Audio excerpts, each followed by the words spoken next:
जय हिंद दोस्तों, मैं किशन आप सबका स्वागत करता हूं। शुरू करते हैं आज के डिफेंस समाचारों को। चलिए बढ़ते हैं डिफेंस अपडेट की तरफ, जो कि भारतीय नौसेना को लेकर आ रही है। भारतीय नौसेना अपनी कलवरी क्लास की जो पनडुब्बियां हैं उनके लिए 48 हैवीवेट टॉर्पीडो खरीदना चाहती है और भारतीय नौसेना के स्टैंडर्ड में फ्रांस, जर्मनी और इटली की कंपनियां शामिल हैं जो कि टॉर्पीडो बनाती है। दोस्तों यहाँ पे जो इटली की कंपनी लियोनार्डो है जो कि ब्लैक शार्क टॉर्पीडो बनाती है, उसे इस कॉन्ट्रैक्ट से बाहर कर दिया था बिकॉज ऑफ द रीजन कि इस कंपनी में भ्रष्टाचार के मामले पाए गए थे। लेकिन भारत ने अब इस कंपनी को अपनी ब्लैक लिस्ट से हटा दिया है, यानी कि एक बार फिर से ब्लैक शार्क टॉर्पीडो जो है वो कॉन्ट्रैक्ट का हिस्सा बन चुकी है। ये डील करीबन 3000 करोड़ रुपए की होने वाली है। आपको बता दें कि रक्षा मंत्रालय ने इसके लिए दो तरफा वाली योजना जो है उसे मंजूरी दी है, जिसके तहत जो पहला है उसमें तुरंत जो जरूरतें पूरी करनी है उसके हिसाब से फौरन वेंडर से 48 टॉर्पीडो खरीदी जाएंगी और उसके बाद बड़ी संख्या में मेक इन इंडिया योजना के तहत इन्हें देश में बनाया जाएगा, जिसमें कि DRDO किसी प्राइवेट सेक्टर की कंपनी के साथ मिलकर इन्हें बना सकती है। बढ़ते हैं नेक्स्ट अपडेट की तरफ दोस्तों। कुछ डिफेंस एनालिस्ट हैं, उन्होंने कावेरी इंजन को लेकर एक बड़ी बात कही है। आपको बता दें कि राकेश रंजन जो कि एक सीनियर डिफेंस एनालिस्ट हैं, उन्होंने कहा है कि मिनिस्ट्री ऑफ डिफेंस यानी कि रक्षा मंत्रालय को कावेरी इंजन प्रोग्राम के लिए अब पैसे जुटाने और इसके डेवलपमेंट को तेज करना होगा, क्योंकि जिस तरीके से सिनेरियो चल रहा है वो सब आप जानते हैं, क्योंकि अमेरिका की वजह से ये प्रोग्राम यानी कि तेजस मार्क 1 प्रोग्राम जो है वो लेट होता जा रहा है। अगर भारत कावेरी इंजन प्रोग्राम को वाकई में सीरियस लेता है तो इससे हमें इन विदेशी आपूर्तिकर्ताओं पर निर्भरता कम हो जाएगी, लॉन्ग टर्म को ध्यान में रखते हुए। कावेरी इंजन जो वर्तमान में है वो अपनी ड्राई कॉन्फ़िगरेशन के साथ, जिसमें कि आफ्टर बर्नर नहीं है, तो ये 49 किलो न्यूटन का थ्रस्ट जनरेट करता है। और अगर आफ्टर बर्नर सेक्शन इसमें जोड़ा जाता है तो कावेरी इंजन की जो वेट थ्रस्ट है उसे बढ़ाया जा सकता है। दरअसल उन्होंने बताया कि अगर जो आफ्टर बर्नर वाला संस्करण है कावेरी इंजन का, उसके डिजाइन को थोड़ा सा अनुकूलित करना पड़ेगा और थ्रस्ट में एक सामान्य वृद्धि ड्राई थ्रस्ट से लगभग 1.6 से 1.8 गुना तक हो जाती है, यानी कि वेट थ्रस्ट के साथ, जिसमें कि 49 किलो न्यूटन इंटू 1.7 अगर हम गुणा करते हैं तो ये 83.3 किलो न्यूटन तक पहुंच जाता है, जो कि F404 इंजन से केवल थोड़ा सा कम है। लेकिन इस कमी की भरपाई कावेरी इंजन के फ्लैट रेटेड डिजाइन के द्वारा की जा सकती है, जिसे कि भारत के तापमान और ऊंचाई की स्थितियों के लिए अनुकूलित किया गया है। यहाँ पर दोस्तों जो फ्लैट रेटेड इंजन है वो किसी भी तरीके के एम्बिएंट टेम्परेचर पर लगातार थ्रस्ट बनाए रखता है, जबकि कई विदेशी इंजन ऐसे इन्वायरमेंट यानी कि वातावरण में अपनी एफिशिएंसी को खो देते हैं। इसलिए कावेरी इंजन पर भारत को फोकस करने की अधिक आवश्यकता हो गई है। ये भारत का मिलिट्री से जुड़ा हुआ मामला है और विदेशियों पर भरोसा करते हुए चलोगे तो शायद इसके आगे नुकसान भी झेलने पड़ सकते हैं। यहाँ पर एक बात मैं बताना चाहूंगा कि अभी कावेरी इंजन को ठीक करने और इसका परीक्षण और प्रमाणन में टाइम तो लगेगा, यानी कि कम से कम 10 साल लग सकते हैं। बढ़ते नेक्स्ट अपडेट की तरफ दोस्तों। Armament research and development establishment अब 155 mm का रैमजेट प्रोजेक्टाइल को तैयार कर रही है। दरअसल ARD अब इसके एक एडवांस डिजाइन पर काम कर रही है और 155 यानी कि 155 mm रैमजेट प्रोजेक्टाइल के 3D मॉडल विकसित करने के लिए ऑटोकैड और सॉलिडवर्क्स जैसे एडवांस डिजाइन सॉफ्टवेयर्स का इस्तेमाल कर रही है। आपको बता दें कि 155 mm का ये स्वदेशी रैमजेट प्रोजेक्टाइल भारत की तोपखाने की क्षमताओं को बढ़ा देगा। बढ़ते नेक्स्ट अपडेट की तरफ दोस्तों। आइडिया फोर्स ने अपने Q6V3 को सार्वजनिक रूप से प्रदर्शित किया है। कहा जा रहा है कि ये जो UAV है वो उच्च जोखिम वाले सुरक्षा मिशनों में इस्तेमाल किया जा सकता है। इसे क्विकली डिप्लॉय किया जा सकता है। इसमें डुअल EO/IR पेलोड लगे हैं। ये 50 मिनट से अधिक की उड़ान कर सकता है और Q6V3 को इमरजेंसी रिस्पांस, डिजास्टर रिलीफ और कई चीजों में इस्तेमाल किया जा सकता है। आपको बता दें कि इसमें ऑन द स्पॉट इनसाइट के लिए रियल टाइम वीडियो स्ट्रीमिंग है। सीमलेस टीम वर्क के लिए ये मल्टी यूजर कंट्रोल का इस्तेमाल करता है। ब्लू फायर लाइव है और इसे आसानी से कमांड और कंट्रोल सेंटर्स के साथ इंटीग्रेट किया जा सकता है। बढ़ते नेक्स्ट अपडेट की तरफ दोस्तों। रक्षा मंत्रालय के द्वारा इंडियन नेवी और तटरक्षक बल के लिए इस साल की शुरुआत में DAC यानी कि डिफेंस एक्विजिशन काउंसिल की मंजूरी मिलने के बाद एयरबस C295 के 15 समुद्री वेरिएंट्स यानी कि मैरीटाइम वेरिएंट्स के लिए जल्द ही रिक्वेस्ट फॉर प्रपोजल जारी किया जा सकता है और इस मंजूरी के तहत भारतीय नौसेना को मध्यम दूरी की समुद्री टोही के लिए कॉन्फ़िगर किए गए 9 C295 विमान प्राप्त होंगे, जबकि तटरक्षक बल को 6 C295 multi mission maritime aircraft मिलेंगे। बता दें कि इन वेरिएंट्स में सोनोबॉयस और टॉर्पीडो भी लगे होंगे और हो सकता है कि इसमें म्यूनिशंस को भी इंक्लूड किया जा सकता है, जैसे कि ताल, ASHM, जैसे कि NASAM SR और NASAM MR। बढ़ते नेक्स्ट अपडेट की तरफ दोस्तों। एरोनॉटिकल डेवलपमेंट एजेंसी जो इंडस्ट्री के एक्सपर्ट्स हैं उनसे बातचीत कर रही है ताकि भारत में एक डेडिकेटेड टेस्ट सेल तैयार किया जा सके, जहां पर F414 इंजन को और ज़्यादा रिफाइन और इवेल्युएट किया जा सके, वो भी रियल वर्ल्ड कंडीशन में, यानी कि ये वहां पर सिमुलेट किए जा सकें ताकि इंजीनियर्स को इन्हें फाइटर जेट यानी कि तेजस मार्क 2 और AMCA पर लगाने से पहले एक कंट्रोल इन्वायरमेंट में इनका टेस्ट और ट्रबल शूट वो कर सकें। बढ़ते नेक्स्ट अपडेट की तरफ। LRLACM की लगातार बढ़ती हुई मांग को देखते हुए जो डिफेंस एक्सपर्ट्स हैं उनकी तरफ से कहा जा रहा है कि भारत को अब मानिक इंजन का जो प्रोडक्शन है उसे और ज्यादा तेज करना होगा, क्योंकि अगर ब्रह्मोस एरोस्पेस की भी अगर बात करते हैं तो वो हर साल केवल 12 इंजनों को ही तैयार कर पाती है। इसलिए उन्होंने कहा कि मानिक इंजन का जो प्रोडक्शन है उसे और ज्यादा बढ़ाना होगा।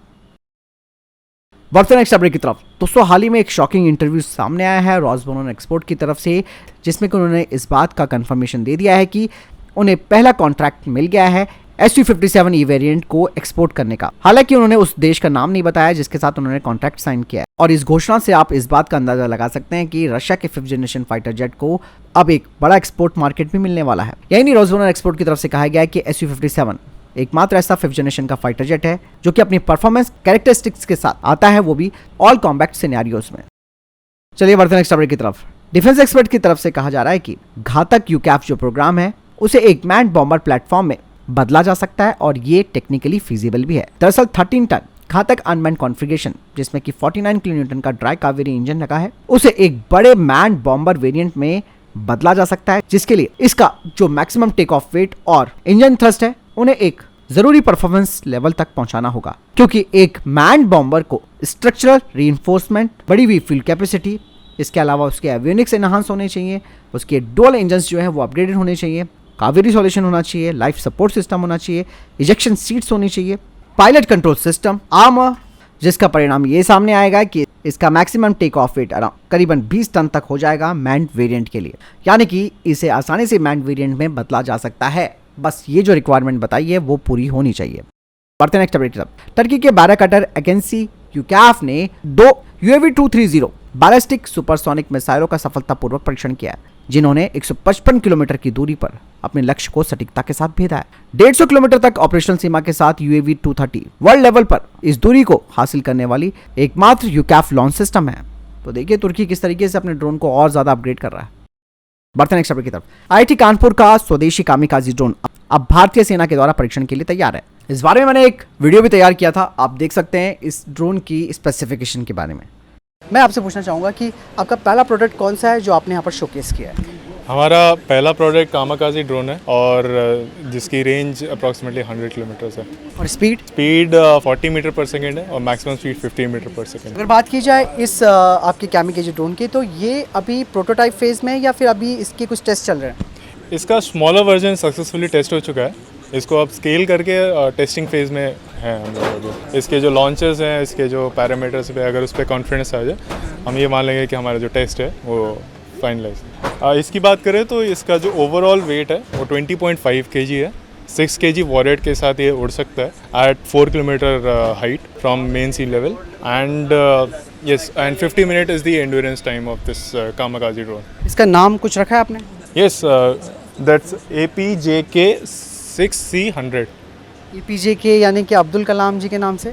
Yes, to honor him। अब बात आती है आर्म फोर्सेस के लिए, तो आर्म फोर्सेस को जिस तरीके के कैमिकाजी ड्रोन्स चाहिए वो ड्रोन ऐसे होने चाहिए जो कि हर कंडीशन में काम करने लायक होने चाहिए, हर एनवायरनमेंट में काम करने, जैसे होता है कि माइनस टेम्परेचर से लेकर प्लस टेम्परेचर तक का। तो क्या ये जो कैमिकाजी ड्रोन है वो इंडियन इन्वायरमेंट के हिसाब से ऑब्जर्व कर सकता है अपने आप को?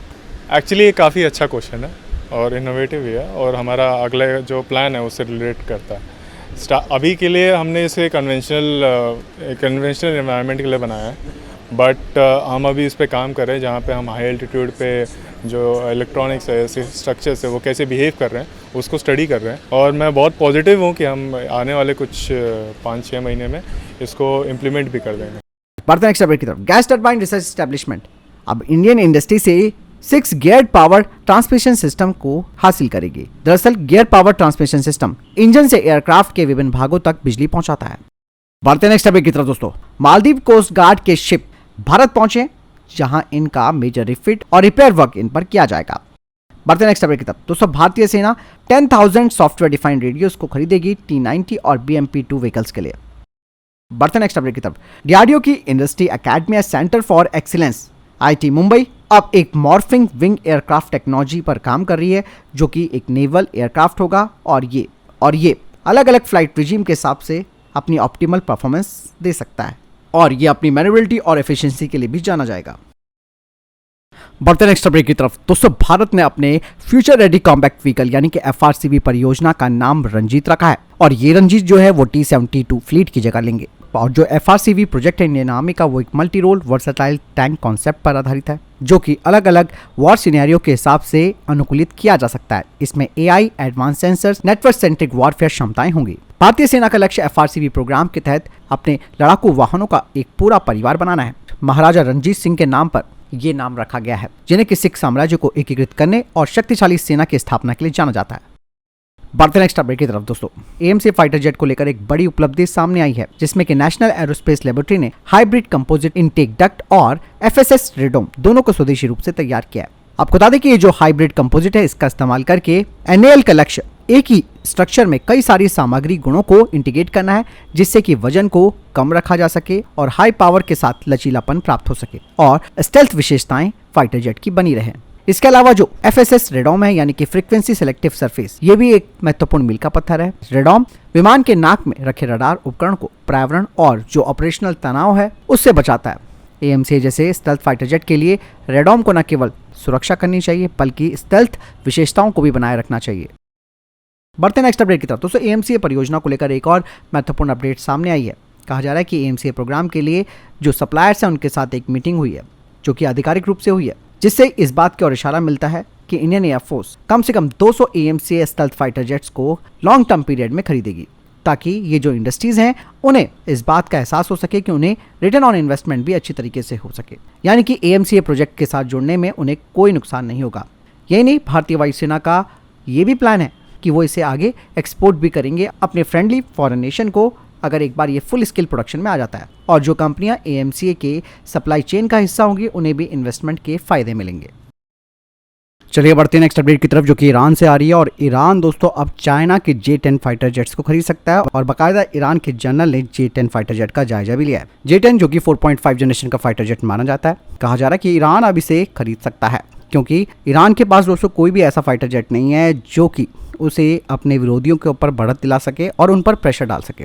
आप सब जानते हैं किस तरीके से इजराइल ने एक सरप्राइज अटैक किया था इनके ऊपर एयर स्ट्राइक करके, उसके बाद से ईरान जो है वो बौखलाया हुआ है। इसीलिए वो एक ऐसा फाइटर जेट चाहता है जो कि उनकी जो रिक्वायरमेंट है उसे पूरी कर सके। ऊपर से ईरान के ऊपर तो इंटरनेशनल सैंक्शंस भी लगे हैं कि वो किसी यूरोपीय देश का फाइटर जेट नहीं खरीद सकता, तो ऐसे में वो चाइना के इस फाइटर जेट को खरीद सकता है, इसमें कोई दो राय नहीं है, क्योंकि इन फाइटर जेट्स में कोई भी पश्चिमी देशों का कोई भी उपकरण नहीं लगा। ईरान के पास बैलिस्टिक मिसाइल और ड्रोन्स तो हैं, लेकिन उसके पास कोई अच्छा फाइटर जेट नहीं है। इससे पहले वो रशिया के साथ Su-35 के लिए बात कर रहा था, लेकिन उनकी डिलीवरी नहीं मिल पाई है। इसीलिए चीनी फाइटर जेट्स अब ईरानी एयरफोर्स का हिस्सा बन सकते हैं। J-10C को अक्सर अमेरिका के F-16 फाइटर जेट से कंपेयर किया जाता है। इस फाइटर जेट में दोस्तों ISR radar, infrared imaging Sikar, PL-10 missile, इसके अलावा WS-10B इंजन लगा हुआ है और साथ ही साथ इसमें PL-15 air to air missile भी लगी है। और ये इलेक्ट्रॉनिक वॉरफेयर के लिए सबसे बेहतर फाइटर जेट माना जाता है। ये तो बाद में पता चलेगा कि कितने में ये डील होगी और कितनी संख्या में ईरान फाइटर जेट्स लेगा। फिलहाल ये अभी तक के टॉप डिफेंस अपडेट। वीडियो के सामने कोई प्रश्न जवाब है, आपको कोई सवाल है, कमेंट सेक्शन में लिखकर जरूर पूछ सकते हैं। वीडियो को लाइक और शेयर जरूर कीजिएगा। जय हिंद, वंदे मातरम।